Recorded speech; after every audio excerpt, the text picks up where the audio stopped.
Hello there, it's Tania Gabrielle, Wealth Astro-Numerologist. Welcome to Star Codes. This is the podcast where we look at an upcoming event in the stars and numbers, the astrology and numerology, and in this case it is Pluto moving into Aquarius for the next 20 years. No more retrogrades back into Capricorn.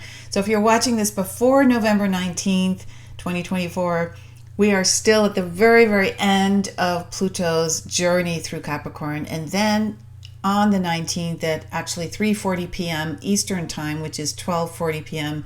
Pacific Time and 5:40 p.m. Universal Time, Pluto enters Aquarius.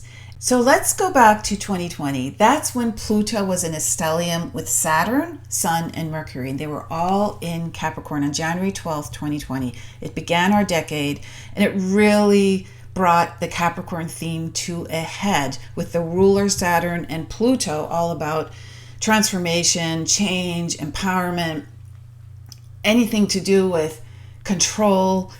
That was the big theme, and it's now shifting. We have come to the end of this theme now because Pluto is finally leaving Capricorn and moving into Aquarius.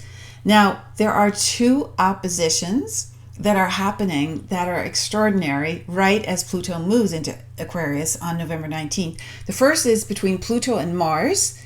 Mars is in Leo, 4 degrees Leo, opposite to 0 degrees Aquarius. And Pluto and Mars are co-rulers of Scorpio. And Scorpio is a big theme because of Pluto's rulership of that sign, but also because the sun is in Scorpio, while at the moment that Pluto's moving into Aquarius for 20 years, the sun is still in Scorpio, and the sun is opposite Uranus. That's the second opposition. And Uranus is the planet that rules Aquarius. So we have a major Scorpio-Aquarius theme, which is about truth and freedom. And these themes are going to really propel us forward now. The truth shall set you free with the 21st century in numerology. That's what 21 actually means. And then in the Scorpio theme of the stinger, getting to the bottom of things, getting to the core of the matter. And that's what Pluto brings. Pluto dredges up, purges to show what's underneath so we can actually see the origin of stories, not just accept the given top-down Capricorn leadership version. So Capricorn is a sign of tradition, the past, big business, top-down corporate systems. It's a very system-oriented, discipline, and restrictive sign in terms of restricting anything that doesn't support the building of a structure. So eliminating distractions and focusing on the goal. It's a leadership sign. It's a sign that governs careers. In astrology, in your birth chart, the 10th house is naturally ruled by Capricorn and governs your midheaven, which is the career sector. The next time Pluto will be in Capricorn is the year 2255. So that's 230 years from now. And of course, we won't be here to observe how things have progressed between all these years, but Pluto, in essence, rebirths and regenerates. It eliminates and then it regenerates. It is the alchemist. And so there's so much change when this planet is in the limelight, which it is now, especially because of that first opposition of Mars and Pluto, because Mars is going to retrograde on December 6th and move back through the degrees of Leo and create another opposition. And then, of course, when the retrograde is over, Mars will move back through Cancer and Leo and create the third opposition to Pluto, and that will be in April. Now, Aquarius is an air sign. Capricorn's an earth sign. An air sign that is the inventor, the inspirational innovator. It's about freedom. And Pluto is now entering Aquarius for 20 years. It's a slow-moving planet. It takes 248 years to move around the sun approximately. So all 12 signs get a certain amount of years because it's an elliptical orbit. So we just had Pluto in Capricorn 2008 to 2024. That's 16 years, but now for 20 years it is entering Aquarius. When Pluto changes signs, in other words, it's a really, really big deal. And Pluto being the planet of power and purging and transformation and getting to the truth, making the unseen visible, everything that Scorpio also represents, is going to really make a splash now, because the Aquarian age, which is now officially beginning because of Pluto's entry into Aquarius for 20 years, the Aquarian age is about that freedom. It's about that incredible moment in time when we are going to dive in, uncover the truth, bring it up, and then set ourselves free, and then move to a place where we are inspired from within to create whatever change, breakthroughs, and uplifting shifts that we know will create wealth and abundance and good health and freedom for everyone, because Aquarius governs the collective. In your birth chart, Aquarius governs friends and groups that you associate with. So, and also the future. Aquarius is the sign of the future. It's the sign of astrology and numerology. It's the sign of inventors and adventurers, discoverers. So lots of discoveries are made. It's the sign of technology as well. And since all the other planets that are outer planets, slow-moving planets, Saturn, Uranus, Neptune, Jupiter, they're all moving to new signs in 2025. Pluto is beginning this whole series of forward momentum, new beginnings, entries into brand new experiences for these slow-moving signs.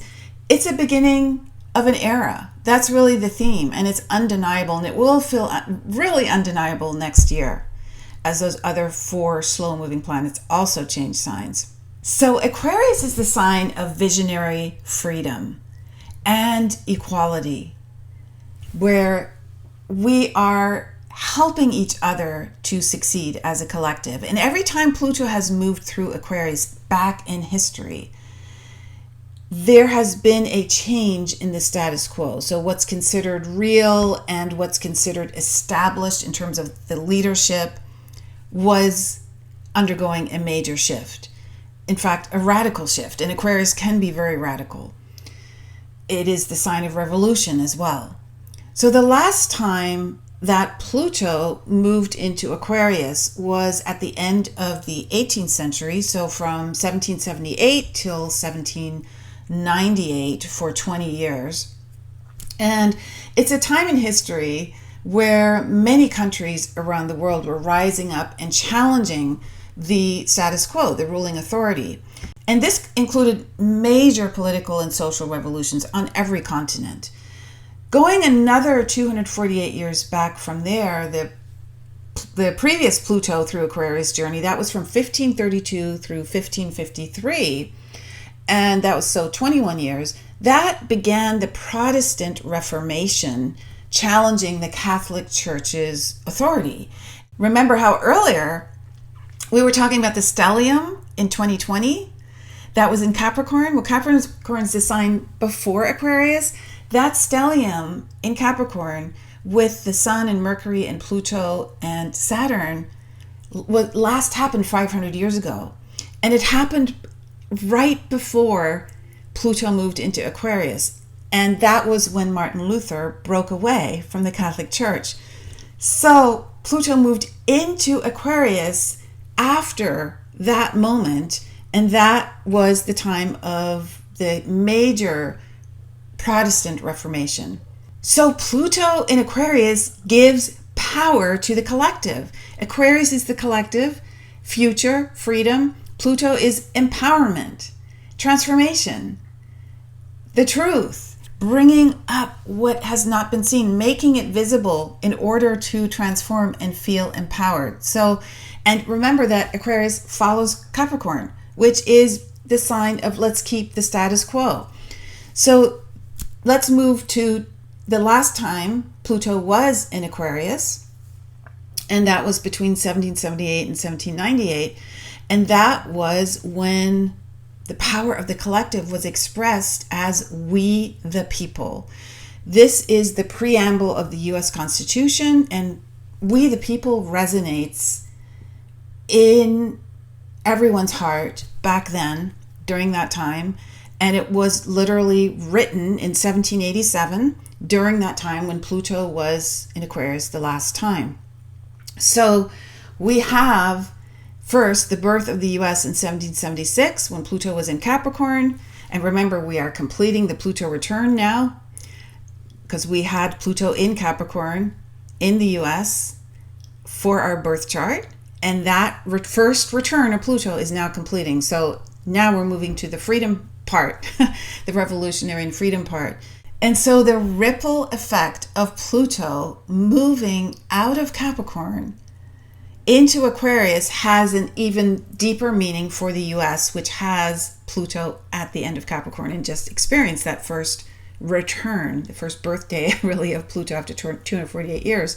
Now, the US 250th birthday is actually in 2026. That is literally when we have a major Uranus moment, which begins next year. Uranus rules Aquarius. And I don't want to confuse you with all of these technical astrological events, but it is really important to note that Uranus, which has an 84-year cycle around the sun, is now about to start its fourth return, and that begins in 2025 and comes to a head in 2026.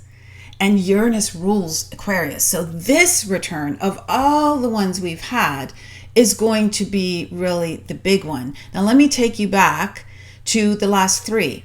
The first Uranus return after 84 years was when we had the Revolutionary War. The second one was the Civil War. And then the third one was World War II. Now, does that mean that there's going to be a war? No, because these pivotal shifts are always creating new directions, and those new directions do not have to mean war whatsoever. Remember that for the first time for any Uranus return, I'm talking for the US chart now, Pluto will actually be in Uranus's sign of Aquarius. So it'll be very, very different. And that means Pluto is saying the new way is to go within, what is for our highest good, the highest good of the collective. And so that internal choice that's created by Pluto in the sign that Uranus rules now, Aquarius, while Uranus is coming around for the 250th birthday and creating the fourth Uranus return, this is going to be a big storyline because we have a choice. We have a choice to be there for the heart-centered collective, intuitively engaged, listening closely. Uranus rules, Aquarius where Pluto is going in, it governs connecting. It is part of the ability to, like Mercury, talk to each other. There's communication with Uranus. It's an air sign. And so we have a choice to connect on that level or to disempower and not connect to our hearts, where it's a cold heart, not a warm heart. So remember, everything is happening as we're entering the Aquarian age as well. That's like the big layer here. There's so much Aquarius energy here. So we are in the midst of changing from the Piscean age to the Aquarian age with the fourth Uranus return while Pluto enters Aquarius. And where is Uranus moving into next year? Gemini. It's currently in Taurus. And it is moving into another air sign. And therefore it's going to be more potent because Gemini is a sign that's trine to Aquarius. That means it's very harmonious to Aquarius. So the ruler of Aquarius, Uranus, will be in a very harmonious relationship with Pluto, already is now. But once that shift happens into Gemini, even more so. So it's going to be very quick moving, intelligent, electrical energy. Air is the energy that signifies jumping timelines or accepting that there are many timelines and being open to the galactic sense of life. And so How does this relate to Pluto, which is what this forecast is about? Well, Pluto is entering Aquarius. So, of course, that is really, really good news in so many ways. There's going to be support there. Now, one thing to keep in mind is because Pluto is about change and transformation, we have to change. So we are compelled to be open to shift and do so in very surprising ways. So if something happens that surprises you, it's not supposed to instill fear or elicit a sense of angst about, the shift that's going on, whether you see something externally or in your own life. It is meant to be that push into rebirth, because that is what we are heading into now. The end of 2024 is really that first real birthing moment into rebirth. So earlier we talked about the stellium that began our decade on January 12th, 2020, where we're now halfway through the decade. And in March of 2025, to begin the second half, there'll be another major stellium involving 5 planets and the sun. And it happens in the signs of Pisces and Aries, which is so symbolic because Pisces is the final sign and Aries is the first sign. And this is during a 9 universal year, the final single digit, and signifies endings in numerology, while the outer planets are moving into new signs, which is new beginnings. So it's a major, major shift year. And those planets and the sun are Saturn, Neptune, Mercury retrograde, Venus retrograde, the sun, and for a couple days, the moon will join them as well. And this will be in March. So it'll be a major moment. And I'll, of course, go into it much more deeply when the time comes, but also in my ultimate yearly forecast, which I'm hosting on December 13th. So hopefully you will be there for that forecast, because we will really go into why 2025 is such a pivotal year, also being the middle year of the decade. Watch a short video at 2025forecast.com. What we're going to do is not only dive into the star code secrets, and there's so many for next year, pivotal events, but also your personal forecast in the astrology and numerology, your rising sign, your sun sign, your moon sign, powerful preview of all the pivotal events, including when to lay low, when you can move forward with ease and grace. And you get a 2025 star code guide, which is a very extensive guide that lists prosperity power days. And I have a new financial forecast as well. These are very special days in 2025 that you'll want to know about, especially if you invest. So much to share spiritually, practically with you. Go watch more about it at 2025forecast.com. Have an amazing Pluto into Aquarius celebration. I'm definitely celebrating on Tuesday, November 19th. I can't wait for this moment. I'm so excited about it. And so I wish you all the best. And we'll see you again next week. Lots of love.